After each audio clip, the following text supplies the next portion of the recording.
We would like to acknowledge the Wurundjeri people of the Kulin Nations as the traditional owners of the land upon which the university stands. We respectfully recognise elders past and present. Welcome to Newsline, brought to you live from the Media Precinct at RMIT Melbourne.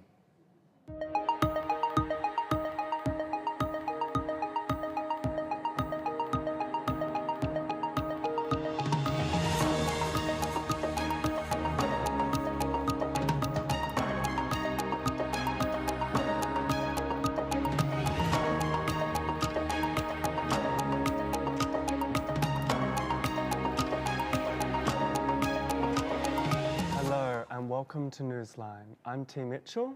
And I'm Sophia Jane. Today on the program, residents in Melbourne's Techno Park win the right to remain in their homes as they continue their battle with Hobsons Bay Council and the latest on asbestos contamination in Melbourne parks. We'll also hear about an art therapy initiative in Melbourne's East and how gamelan music is helping people connect across cultures. Later in the program, we'll have updates across sports and weather. But first, today's news. Donald Trump has been convicted of 34 criminal charges in a historic verdict, marking the first time a US president has been found guilty of a felony. A New York jury found Trump falsified business records to cover up hush money payments made to adult film star Stormy Daniels ahead of the 2016 election. Trump could face jail time, but experts say it's unlikely. President Biden has partially lifted a ban on Ukraine using US weapons to strike Russia. The move comes amid pleas from Ukraine and growing pressure from other NATO countries to lift the ban. On Thursday at the 75-year NATO conference, NATO Secretary-General Jens Stoltenberg pushed for more weapons to be supplied to Ukraine from the West. The president's order is limited to defence in the city of Kharkiv. Labor Senator Fatima Payman has resigned from 2 government foreign affairs committees, a fortnight after breaking ranks with her party over its stance on Israel's offensive in Gaza. The senator said Israel is committing a genocide and used the controversial phrase, "From the river to the sea, Palestine will be free." Both major parties see this as a rejection of a 2-state solution, which is Australia's official foreign policy position. And South Australia's Health Department has declared a system-wide internal emergency, which includes pausing almost all elective surgeries. The hospital system is under strain due to hundreds of staff being sick with COVID-19, and it's unclear when elective surgeries will resume. And at Brisbane Airport, thick fog delayed flights and prevented planes from landing this morning, with some flights diverted to the Gold Coast, Sunshine Coast, Cairns and Sydney. And those are the latest news headlines. Now to today's first story. Residents of Techno Park have narrowly avoided eviction from the Hobsons Bay City Council after an amendment to the state planning scheme. Oliver Wynne reports.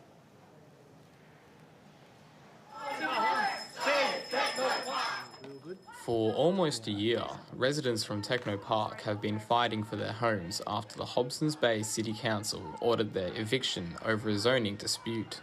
We cannot just live as they want us to do. Since Techno Park is located on industrial land, residential use isn't permitted. Despite this, the council has turned a blind eye to people living here since the 1960s, when it was a migrant hostel. After living at Techno Park for 8 years, resident Vincenzo Schirippa fears that he wouldn't have the strength to find a new home if he were evicted. But if they succeed to evict us, I will be in the middle of the street. I haven't got the strength anymore to go around what I have to do to shift things here and there. It's a big problem. When Lara Week received the eviction letter, she found support in the community of Techno Park. The incredible community here coming together, and the decision we made that actually we're not going to go, really that saved us. The council claims that the mobile-owned fuel tanks across the road from Techno Park are a safety threat, making the area unfit for residential use. However, in 2021, the refinery was closed down and the tanks have since been left empty and in a safe state. This has left Techno Park residents doubtful that the area cannot be rezoned for residential use. But an amendment made by the state government to the planning scheme ensures residents can still apply for existing use rights, even where a responsible authority has directed the use to stop. This gives Technopark residents the opportunity to stay in their homes. Now, it's up to the Hobsons Bay City Council to finally recognise residential use at Technopark. Oliver Wynne, RMIT Newsline. The Environment Protection Authority of Victoria says we've come to the tail end of the recent asbestos outbreaks in local parks. Helena Kaelikos has more. Since March, 100 parks around the state have been the subject of an investigation by the Environmental Protection Authority of Victoria after asbestos-contaminated mulch was found in a Sydney park late last year. Small fragments of bonded asbestos were identified at 22 parks across metropolitan Melbourne. Despite the findings, the Environmental Protection Authority say there was not enough of the material for it to be cause for concern. So there was small amounts of non-friable asbestos found in some parks and reserves, but across the whole lot that we inspected, there was only a shopping bag full. However, Dr Anne-Marie Politzer, leading physician at St Vincent's Private Hospital in Melbourne, is still concerned that the long-term effects of these contaminations won't be seen for many years. One of the problems with asbestosis and asbestos-related cancers is that they do not develop for many years. Just be aware there is nothing that can be done to actually head off the problem once the exposure has occurred. The EPA have reopened 20 out of these 22 affected sites, with 2 still yet to be remediated. They say these reopened sites have been cleared of all traces of asbestos and are now safe for public use. However, some members of the community remain concerned. It's quite concerning, especially when you have young families taking their children to parks and could ultimately end up with lifelong illnesses.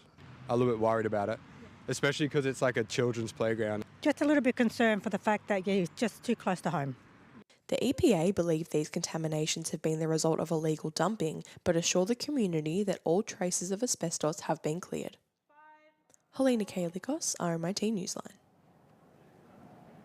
We're heading to a short break now. We'll be back with international news, where reporter Oliver Wynne will speak on a historic moment for the Indigenous politicians in Canada and the first ever strike of Samsung workers.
Welcome back to Newsline. I'm T. Mitchell.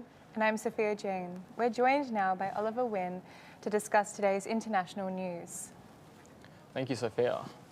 In Canada, the First Nations lawmaker Sol Mamakwa addressed the Ontario legislature in the Indigenous language Ojibwe, marking a historic moment for the First Nations people of Canada. Sol Mamakwa also secured a pledge from the Premier, Doug Ford, to build a long-term care home in Sioux Lookout, Ontario. It comes after Ontario's government House Leader, Paul Calandra, amended a standing order requiring speakers to use either English or French when addressing the chamber. And the Slovenian government has approved a decision to recognise an independent Palestinian state yesterday, following other Europe nations such as Spain, Norway, and the Republic of Ireland. However, the government's decision still needs the approval of the European Union, which will vote on the motion on Tuesday. Slovenian Prime Minister Robert Golob called for an immediate stop to the hostilities between Israel and Hamas. Around 28,000 Samsung workers will strike for the first time ever on Wednesday, after negotiations surrounding wages collapsed. The National Samsung Electronics Workers Union will use annual leave to strike for 1 day, opening the opportunity for a general strike if negotiations fail to settle. The strike could potentially impact key global semiconductor supply chains. A heatwave in New Delhi has seen temperatures reach as high as 49 degrees amid a shortage of water in the city. Millions of people have endured the city's hottest day on record without access to air conditioners due to recent power cuts. The extreme heat is the result of an unusual transition from El Nino to La Nina, which has resulted in dry conditions exacerbating the heat. Chair at the Indian Institute of Science, Gufran Big, says the event is associated with climate change. Chinese-made vehicles have become Australia's third most popular, selling just under 200,000 cars last year. The sales of Chinese cars in Australia have soared past competition, overtaking South Korea in third place and is rapidly gaining ground on Thailand in second place. While China continues to dominate the vehicle market in Australia, other Western countries, such as the US, have introduced tariffs to preserve their auto industries from Chinese competition. And this is the international news for the day. T and Sophia. Thank you, Oliver. I'm interested, how have China been able to expand their auto industry so quickly? So essentially, it didn't really happen overnight. China's automotive industry fell largely behind the rest of the world in the petrochemical era, but recently in the electrical vehicle industry, China has seen major success.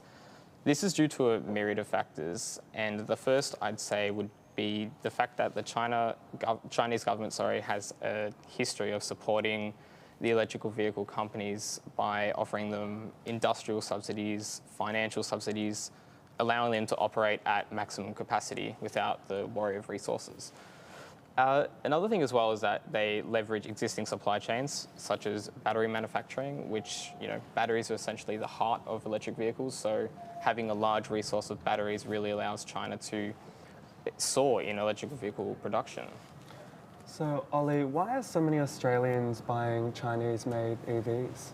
Well, the Chinese-made vehicles are cheap, and Australians want to buy cheap vehicles, There's also been a surge in popularity in electric vehicles. 72,000 of electric vehicles sold in Australia last year were made in China. And so I think that really shows how much China has continued to dominate the market here.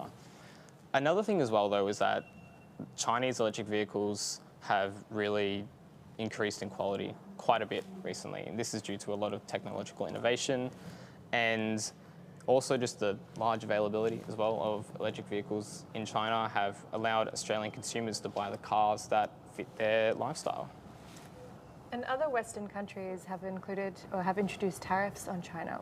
What impact will this have, or has this had? Yeah, so at least in the American context, the US introduced a tariff on electrical vehicles from China, which quadrupled the tax that it would have importing electric vehicles into America. This essentially, first thing, consumers are going to have much less choice.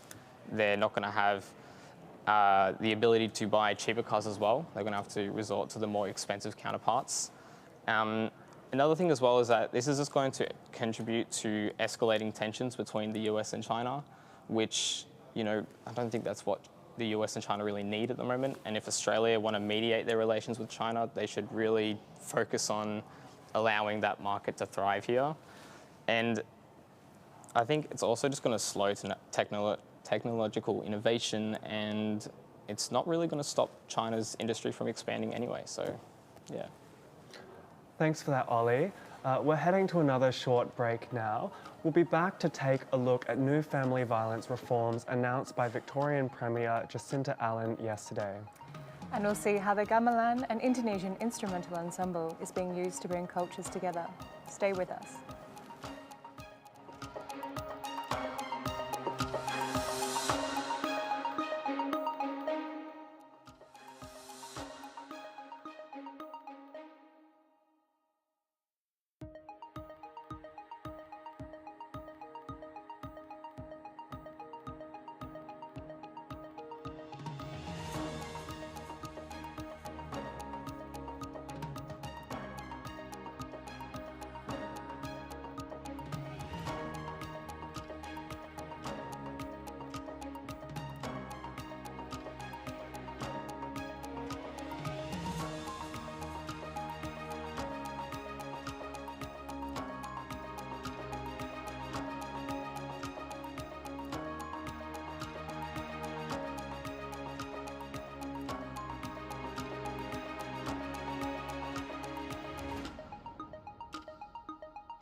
Welcome back to Newsline. I'm T. Mitchell. And I'm Sophia Jane. Earlier, reporter Ashlyn Hanna sat down with Connor Paul, the Deputy Chair of the Victim Survivors Advisory Council, to talk about proposed reforms in family violence intervention orders, the Respectful Relationships Program in schools, and what this all means for victim survivors of family violence. Hi Connor, thank you so much for joining us today. Thanks for the opportunity. Happy to start off with what your current role is. Yeah, for sure. So I'm the current Deputy Chair of the Victorian Government Victim Survivors Advisory Council. So it's a group of around 16 people with lived and living experience of gender-based violence and family violence. And I guess our role was created post the Royal Commission in 2016 to make sure that people with lived experience were given a voice to advise government on what needs to change for victim survivors. Yeah, thank you. So Premier Jacinta Allen announced reforms on family violence yesterday, which you were also present at.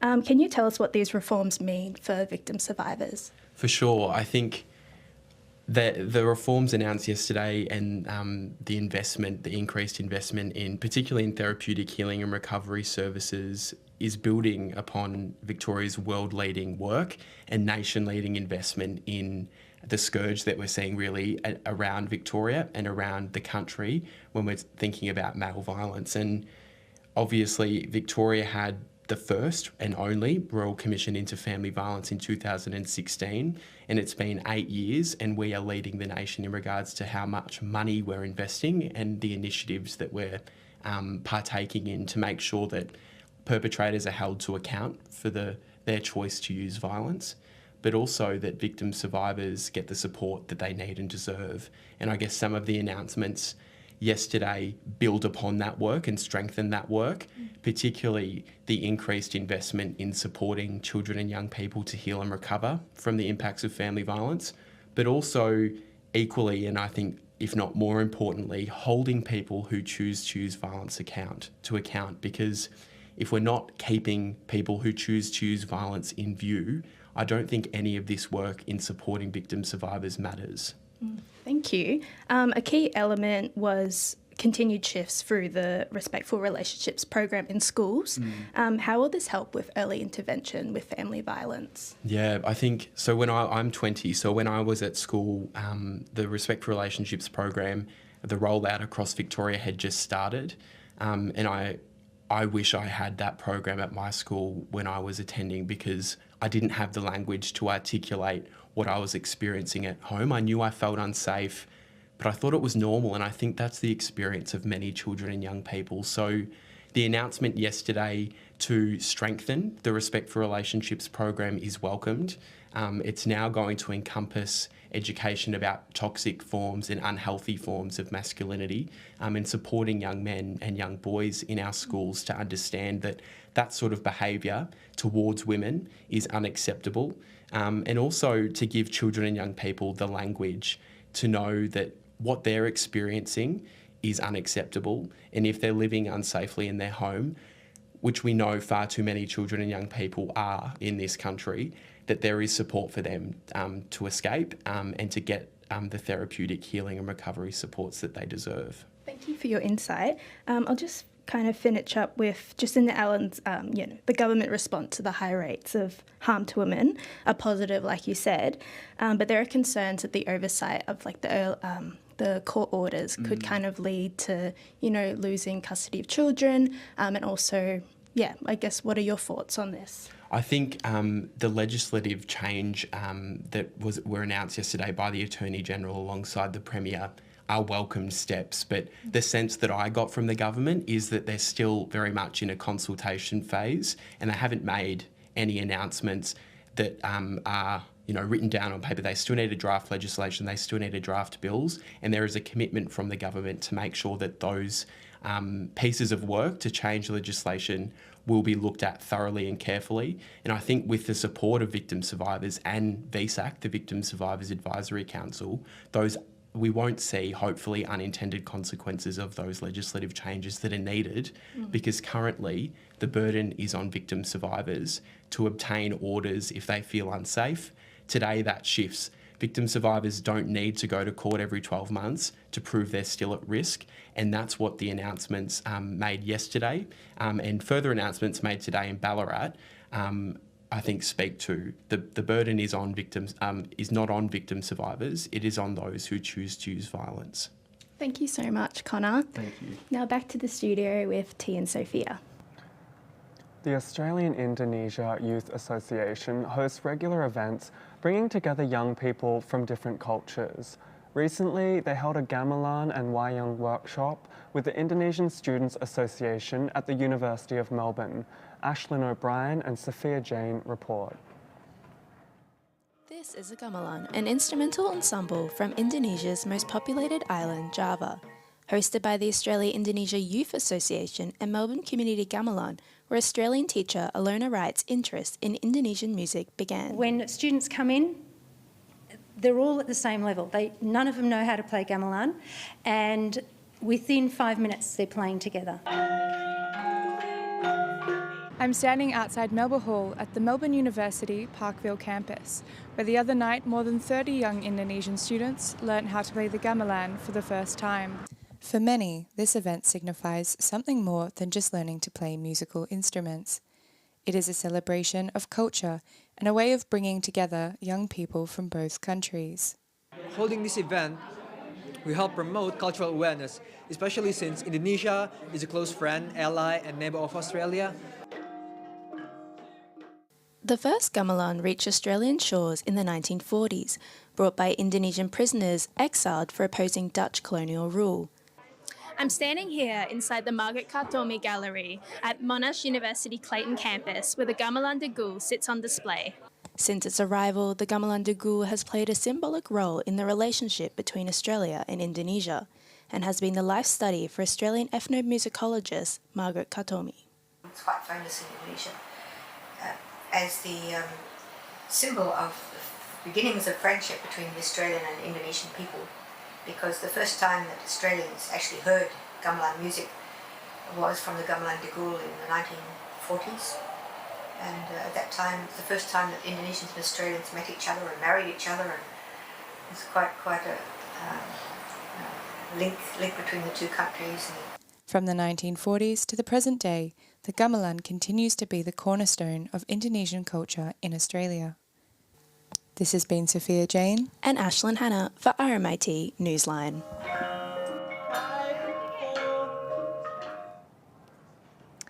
Miley Library in Pakenham has been holding art therapy workshops for members of the community, aimed at improving mental health in the area. These workshops will be run weekly until the end of June. Fareshta Nazari reports. Yes. In the heart of Melbourne's southeast lies Miley Library in Pakenham, a lively hub of community activity. Here, a unique initiative is taking place, merging art and healing to adopt well-being among locals through a series of art therapy workshops. So with more traditional talk therapies, it's just that one-to-one conversational, whereas art therapy you can integrate different modalities and different art activities to allow a client to explore areas where words may fail them. According to the National Bureau of Statistics, in 2020 to 2022, there were 4.3 million Australians between the ages of 16 to 85 who suffered from mental health disorder, with only 1.9 million seeing a health professional. As the importance of mental health awareness continues to grow, organisers at Miley have a bigger picture in mind. Really envisage that this type of program will help people with their health and well-being, and it also assists people who may be a bit isolated to connect with others. You don't have to have artistic skills to join these therapy sessions. They are created in a way to help you get creative while also learning more about yourself along the way. For me, I might not get too super artsy and creative, but I benefit from the community side of things, the talking about feelings side of things, and just the little slightly crafty things. The next couple of sessions will be held on the 6th, 13th, as well as 27th of June. Fareshta Nazari for RMIT Newsline. Docklands is set for a shake-up after a major retailer announced they're exiting the troubled precinct. Freddie Moffat is at Docklands with the details. Freddie, what's happening? Good afternoon, Sophia and T. I am here at the one and only Costco Docklands. The weather around here today is very windy, but the mood is very sombre because by the end of 2024, Costco will be vacating their Docklands site and moving to a new site out in Ardea. Of course, this is going to come as a bit of an annoyance to Melburnians who live on the east side, because instead of just driving to Docklands to get their Costco fix, a location that's generally quite central by car, despite the constant development and building around here, they're now going to have to drive at least 15 kilometres to a suburb out west of Melbourne's CBD. Costco hasn't specifically said why they're moving to Ardea, but in a prior statement they expressed excitement at being in an area where the population has been growing rapidly. Melbourne's west has been a huge area of growth over the past few years. The population has been increasing exponentially, so it makes sense that Costco would want to move to a new location to be closer to attracting new members in the area, as well as being a bit more local to many of their current members. The new facility will also be bigger than the current Docklands site. The Docklands site clocks in at 14,400 square metres, while the new Ardea site will be closer to 15,000 square metres. It will also have more parking spaces, more petrol bowsers, and include more facilities like a hearing aid facility, an optical department, and of course Costco's famous food court. So the new location won't just be bigger, but it will be better, as Costco says. Now, many people are going to be asking, now that Costco is moving from Docklands, what is there even to do in the area? And that's a very fair question. Just walking around here, I haven't really been able to find anything quite notable that's unique to Docklands. I mean, there's a cinema, but you can go to a cinema in most areas around Melbourne. There's a Woolies, but a Woolies is basically on every other block. There's a few nice little hospitality and retail outlets, but nothing unique. The only unique thing that Docklands has is Marvel Stadium, which you're probably not going to be going to unless you've got a footy game. And in that case, like, you're going to Docklands for the footy game at Marvel Stadium. You're not going to a footy game just because it's at Docklands. And it's generally very difficult to get to Docklands as well. If you live outside of the CBD, you're most likely having to take two forms of public transport to even get here. So honestly, there's not much to do around here, and once Costco leaves, it's going to be one less thing. Costco's been a major tenant for the area. You know, the state government is always sort of spruiking Costco as one of their anchor tenants for Docklands, but now that they're leaving, what is there even to do? So I had a look at TripAdvisor to see what other people thought were some of the key things to do at Docklands, and number 2 was the Port Phillip Ferry, and number 4 was Southern Cross Station. You know, two forms of transport that are designed to get you away from Docklands, preferably as far as possible. So that's a stunning endorsement for Docklands that they've made it on the number 2 and number 4 ranks on the best things to do here. Now, there is some hope for the area. The state government announced recently, in collaboration with the AFL, that they are going to be making efforts to revitalise Docklands, specifically around the area of Marvel Stadium. Now, if I had $1 for every time the state government promised they were going to revitalise Docklands, I'd probably have about $10 made over the last decade, which, you know, isn't much, but it's not promising that I have $10, and Docklands is still a complete ghost town, to put it bluntly. Now, a lot of people are asking, and rightly so, what's going to go in place of Costco when it vacates its 14,400 square metres of space? And there aren't really any confirmed plans yet. The state government hasn't announced any intentions to play a role in replacing the tenant. There has been a rumour floating around that Melbourne Pathology will be taking the space as an office and testing facility, but those rumours aren't completely confirmed yet. Locals have called for a school to be put in place of Costco, but nothing has moved in that area. There has, of course, been the wish list that people online have been creating as to what they'd like to see replace Costco. And perhaps the most interesting and most popular one that has been circulating online is that people would like to see a Dodgem car arena or a go-kart track replace Costco. But many online have pointed out, and rightly so, that the mostly empty 2 multi-storey car parks at Docklands already fulfill the purpose that a go-kart arena would bring. So maybe we won't see that, but it remains to be seen what's going to replace Costco. They vacate the area at the end of 2024, and we might have to wait until then to learn what will replace the massive site that they're going to be leaving behind. But one question will remain on everyone's mind: will the next thing that comes here actually want to bring anybody to Docklands? And we'll just have to wait and see about that answer. Back to you, Sophia and T. Thanks, Freddie. We're heading to a break now. We'll be back with the roundup at 5 p.m.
We would like to acknowledge the Wurundjeri people of the Kulin Nations as the traditional owners of the land upon which the university stands. We respectfully recognise elders past and present. Welcome to Newsline, brought to you live from the Media Precinct at RMIT Melbourne.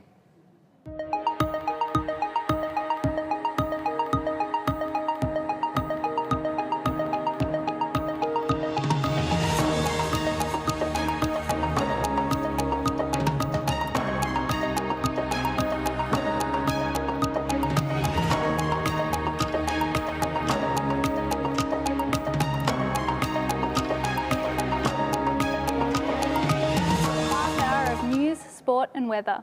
But first, it's the roundup.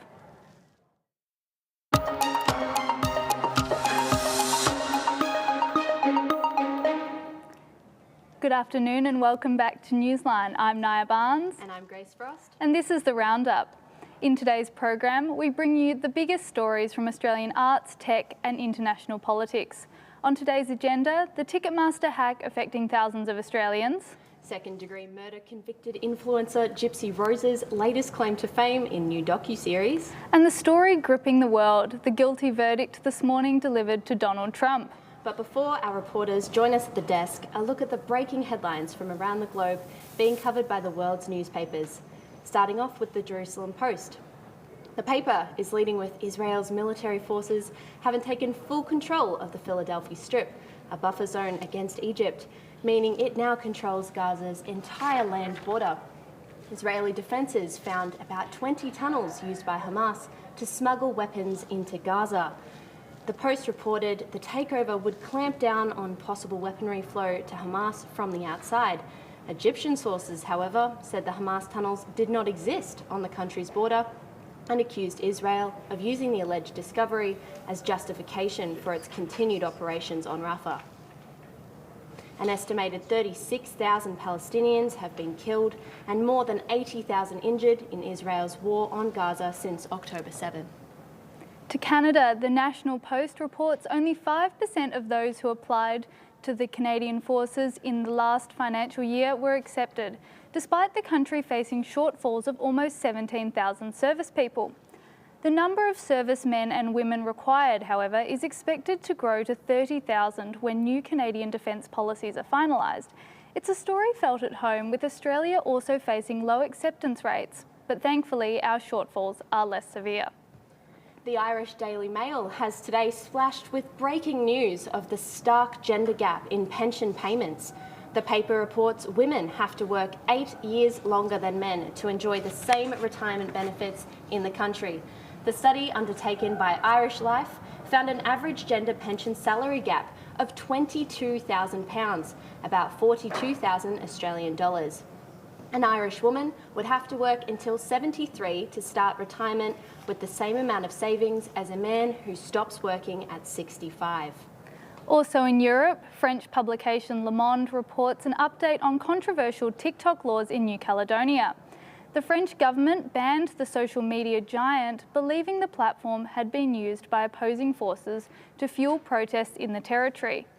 New Caledonia faced unrest surrounding the political representation of the territory's Indigenous people and their voting powers. But the government has opted to lift the ban after it faced backlash. Restrictions and curfews remain in place, though unrest is reportedly easing. Front and centre of the new Indian Express is a shocking figure, an all-time high temperature recorded in capital Delhi. The city hit a whopping 52.9 degrees on Wednesday local time, the Indian Express saying the heat left concern lingering throughout the country. But scientists are arguing the sensors at the weather station might be faulty and are currently examining data to confirm the staggering reading. Finally, New Zealand handed down its budget yesterday, with this graphic earning itself front page of the Southland Times. The budget has a focus on cost of living relief for New Zealanders with benefits for 1.9 million households and a focus on youth health and education. However, there have been cuts in funding to the Maori Health Authority, causing concern about the country's dedication to their Maori heritage. This is Finance Minister Nicola Willis's first budget. And that's a wrap on today's leading world news.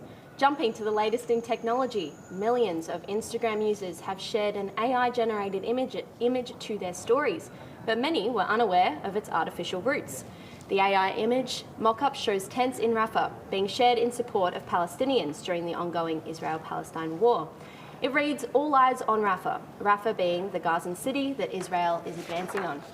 We're joined now by our tech reporter, Harriet Hobson. Welcome to the Roundup. Thank you, Grace. Thank you for having me. So, Harriet, we know that this post has been circulated on social media, and I'm reading 47 million times. What made it spread so easily and so quickly? So, compared to the war scenes we've been seeing out of Palestine, this wasn't as graphic. It certainly wasn't showing the war-torn scenes. As well, it was more tolerable for the audience, which can range from 14-year-olds on Instagram to, the elderly. So it was much easier for those people to swallow. In terms of shareability, Instagram does have a feature which allows you to repost a story, which is 2 simple clicks. So the simplicity of the slogan as well also allowed viewers to remember it. As well, celebrities like Dua Lipa and Gigi Hadid shared the post with their hundreds of millions of followers, which sort of created a united front between these people that were sharing this image. And we're hearing that many users were actually unaware that this was an artificially generated image. But given the graphic nature of many of the scenes coming out of Gaza so far, why is the circulation of this image more prevalent than the other real images? So, like I said before, the messaging is really, really clear. It's an easy to understand slogan, and it's on social media, which we know has a really rampant sort of spreading features.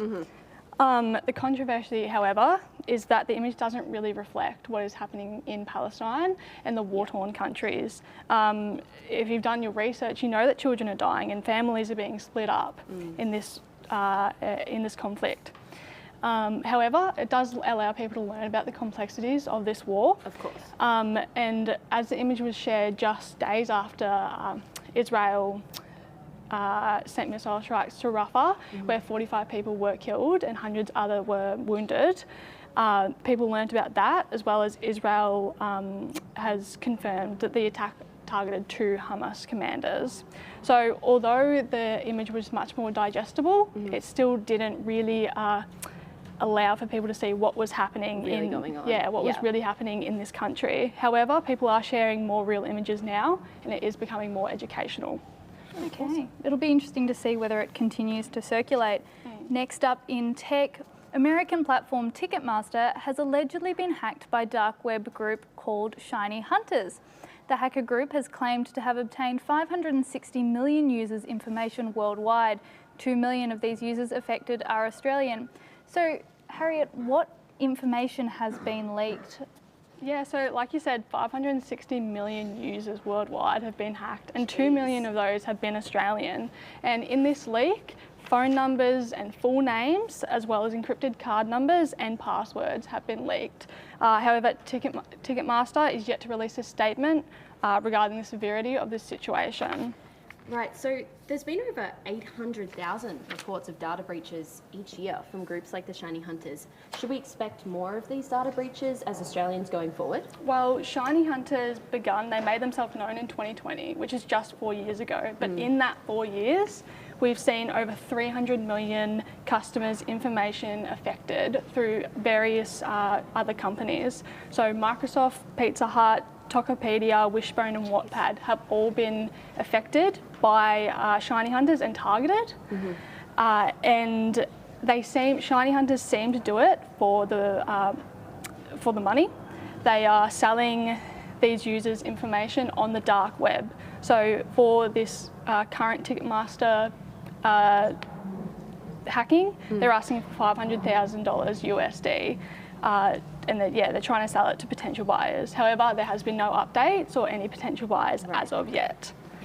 That's very worrying, especially for Australians and anyone who buys tickets. You said there's been no further comment from Ticketmaster about what they're doing to handle the situation. What can we do in the meantime to protect our own data? Yeah, so there's definitely some preventive measures we can do to combat this personally. So not accessing personal or financial data while connected to public Wi-Fi. Do that while you're at home. as well, using unique passwords for each program that you use, being skeptical about what links you're pressing, so things you see on Facebook, and making sure your data is secure if your phone is lost and you can no longer access it. There you go. Well, that's great advice from Harriet. Thanks so much for joining us. Thank you for having me. Moving to the arts now. Convicted murderer Gypsy Rose Blanchard is solidifying her status as an influencer after making an appearance on Keeping Up with the Kardashians. Her fame continues with the announcement of a new docuseries, Life After Lockup. Let's take a quick look. Am I at risk for dangerous people? I've been getting death threats. We're being followed. Call the police. My biggest fear is going back to prison. There are so many people just waiting to get me in trouble. You do not have permission. What if they send me back? I had a nightmare about my mom. I don't want to be the old gypsy. Zakai Sparks joins us now. Welcome, Zakai. Thank you for having me. So we know the trailer only dropped 2 days ago. It's already getting a lot of buzz online. Can you remind us of the significance of Gypsy Rose's story? Yeah, so Gypsy Rose she was a convicted murderer of her mother, along with a boyfriend at the time in 2016.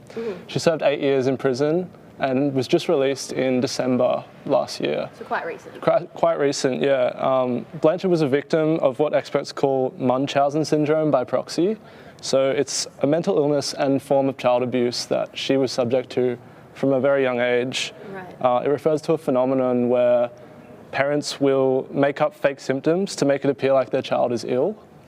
And so, yeah, Blanchard's mother, Dee Dee, convinced Gypsy and many of supporters of Gypsy's sort of health journey, I guess, that she was suffering from life-threatening illnesses when, in fact, it wasn't true at all. Yeah. Wow, that must be incredibly traumatic. Yeah. And so we've seen the trailer for this docu-series.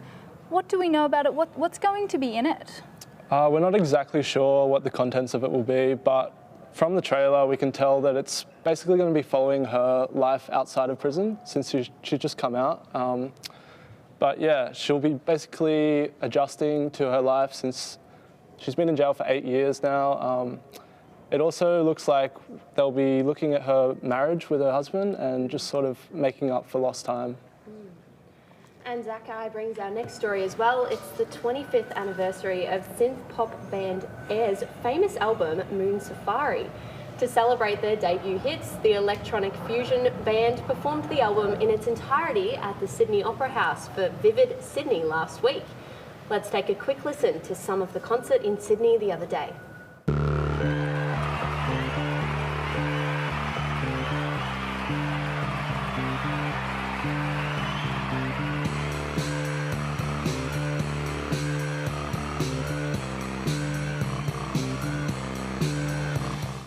That sounds great. And so, Zakai, this is the first time that Air have played Moon Safari in its entirety, and band members have mentioned that it actually wasn't an album intended to play live. So tell me a bit about the significance of this particular performance at Vivid Sydney. Yeah, it's a very significant performance, especially for people that have been following the band and specifically that album for 25 years now. It's huge to be able to see it live in its entirety. Yeah, I think Moon Safari was a very era-defining album for sure. It created a lot of sort of spin-off bands, I guess, that were influenced by it, but they never really managed to reach the creative flair that Air had at that time. Yeah. Yeah, absolutely. The band has been playing at Vivid Festival in Sydney. The festival Vivid is in its 14th year this year. It started earlier this week and will be on until June 15. What else can people expect to see up in Sydney? Yeah, so Vivid's a huge festival. They're looking to fuse art, innovation and technology all together, showcasing an expression of creativity and how that affects the lives of people. So we've got some exclusives. We've got the debut of Venezuelan electronic artist, Aura. Oh, wow. Yeah. I've got a list here. Welsh prog house duo Underworld and UK producer-songwriter Devonte Hines, who will be performing with the Sydney Symphony Orchestra, among many other artists that you can catch. Well, look forward to that, and thanks for joining us, Sakai. No worries. Now, for my favourite segment, let's take a look at today's political satire. I'm with reporter Alex Masterson here to discuss a few of the cartoons coming out today in national and international news. First up, from The New Yorker, we followed Trump's guilty verdict that came out of New York this morning. Tell me, Alex, what's going on in this image? Oh, well, thanks so much for having me. It's great to be here. So this first cartoon, this one depicts sort of a disgruntled Trump being dragged down Fifth Avenue by Lady Justice. The cartoon insinuates that Trump is unwillingly being brought to justice. Also, the significance of Fifth Avenue being the location of the Trump Tower. Trump Towers, yep. And then the next sort of cartoon that we have from The New Yorker, it's alluding to Trump's potential arrest. Trump could serve up to 4 years in prison. His sentencing is in July, but it's unlikely that he'll actually be imprisoned. Okay. But yeah, this cartoon's sort of alluding to that, and also a bit of a nod to his infamous insecurity about his tiny hands. Yeah. Tiny hands, my gosh. Yeah, it's a good one. Well, there's a lot to unpack there with those two, and of course it'll be interesting to see whether this decision affects the election later in the year. Now, these two cartoons have focused on his verdict and the potential for arrest. The next one is a little bit different. Can you tell us about this one's significance? Yeah, so this one is a little bit different. It's Trump sort of depicted as the Republican Party elephant, and it's got written on a sign that he's holding. It says, formerly said stop the steal, but now it says stop the trial. So this is in reference to the events that unfolded where Trump supporters stormed the Capitol and they were in favor of overturning the 2020 election result. So it's sort of like paying tribute to that idea of maybe his supporters will not support the guilty verdict. It might change up a bit. Yeah. And I suppose it'll be seen how they react to the verdict that's come out of New York this morning. Yeah. For sure. Well, in other news, New Zealand handed down its budget yesterday to mixed reviews. So Alex, can you tell us a bit about what's going on? Yeah, so the cartoon shows New Zealand Finance Minister Nicola Wills with scissors for hands. Obviously, this is in reference to the overwhelming amount of tax cuts that were in the budget. The budget that we saw, the cuts to housing and conservation actually led to thousands of New Zealanders rallying in the streets in support of Indigenous rights in New Zealand. Right. And so we're moving all over the world with these cartoons today. Our final one is one that comes in the lead up to the UK general election in July. So, Alex, what's going on in this cartoon? Yeah, this one's great. This is shows Rishi Sunak, the current Prime Minister of the UK, taking cover. Yeah. Well, so this one, he's taking cover in the harsh conditions while Nigel Farage sort of looks on in glee, and it's in reference to first of all the general election that he called during pretty foul weather conditions, and more like that. We have Nigel Farage sort of pushing him to the further right, which is also a nod to what's going on in the UK politics. His far conservative faction are doing quite well, and the more traditional conservative base are struggling a bit, hence him caught in those poor weather conditions. Yeah, for sure. Well, you can tell why it's my favourite segment. Thanks for taking us through today's political satire, Alex. That's our roundup for today. I'm Grace Frost. And I'm Naya Barnes. We'll be back after a short break with the latest in sport and weather, and to hear about a little-known Paralympic sport that's making a big impact. Thanks for joining us.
trying. Thank you.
Now to the little-known Paralympic sport, making a big impact on the lives of visually impaired Victorians. Tim McDougall has the story. It's grueling, tense, and even bruising. This is goalball, one of the world's only sports specifically designed for the vision impaired. The aim is simple: roll the 1.5 kilogram ball into the other team's net and prevent them from doing the same. Complete silence is necessary because players wear blackout goggles and listen to the bells within the ball to judge their throws and saves. Confined to just a cramped gymnasium in Melbourne's southeast, the Victorian Goalball Association is a small group. But Tan, a player since 2014, says this is what makes the community tight-knit.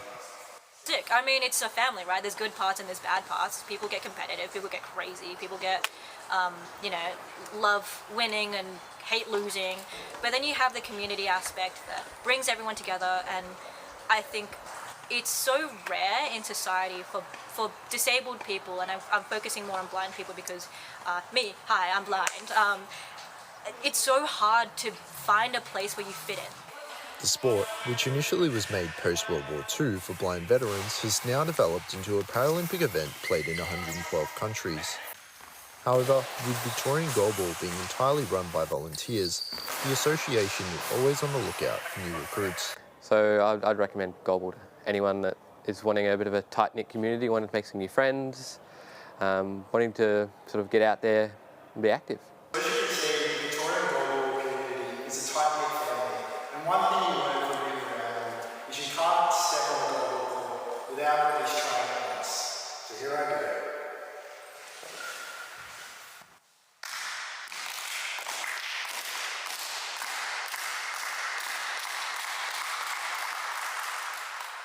Tim McDougall, RMIT Newsline. We'll be back after the break with a look at sport and weather.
Now it's time for sport.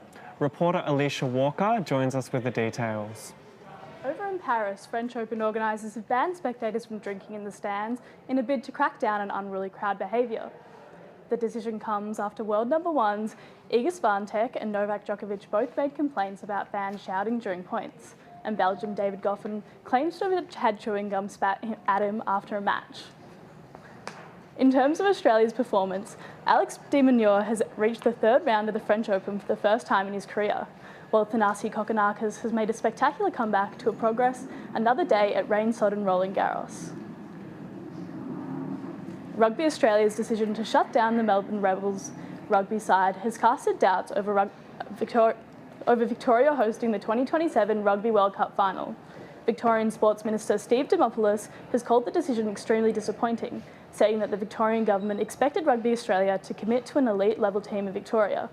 Rugby Australia Chief Executive Phil Waugh insists the collapse of the Rebels will not impact rugby in Victoria. The Matildas are set to play reigning AFC Women's Asian Cup champions China PR, with the game kicking off at 7:40 p.m. tonight at Adelaide Oval.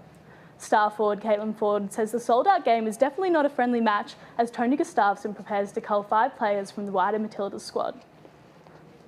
World Ice Hockey is coming to the Australian stage in 2025, with Melbourne winning a bid to host the Men's Division 2A Ice Hockey World Championships next year. The tournament will run from April 27th to May 3rd. The announcement comes on the back of the 2 NHL games played down under last year, with Ice Hockey Australia looking to capitalise on the growing interest in the sport. Brazil's Tatiana Weston-Webb has made history with the first ever perfect 10 by a woman at the Tahiti Pro. Despite the perfect score, Weston-Webb lost her semi-final to Tahiti local and Olympic gold medal favourite Vahine Fierro. Thanks, Alicia. And now to the weather with Silken Powell. Thanks, Sophia. A very Melbourne mix of weather today, with patches of sun and clouds sprinkled throughout, a top of 18 degrees. Now looking at tomorrow's forecast for Australia's capital cities, the rain is set to continue in Sydney with a top of 17 degrees, partly cloudy in Canberra tomorrow, reaching a top of 14 in the nation's capital. In Brisbane, there will not be sunshine in the Sunshine State, rain with a high of 23. The mercury is rising in Darwin with a top of 34. No rain in Perth either, but a cooler 23-degree high is expected. After rain today in Adelaide, things should be drier tomorrow, a high of 17, and partly cloudy in Hobart with a top of 12 degrees. Now looking ahead in Melbourne. The autumnal marathon continues in Melbourne, a partly cloudy day with a high of 18 degrees and no chance of rain until Tuesday. A high of 14 degrees will remain stable from tomorrow until Wednesday, with a high of 16 on Thursday. That's all for weather. Back to you, Sophia and T. Thank you, Silcom. Well, that's our show for today. Thank you for joining us on Newsline. I'm Sophia Jane. And I'm T. Mitchell. Thank you and have a good night, Melbourne.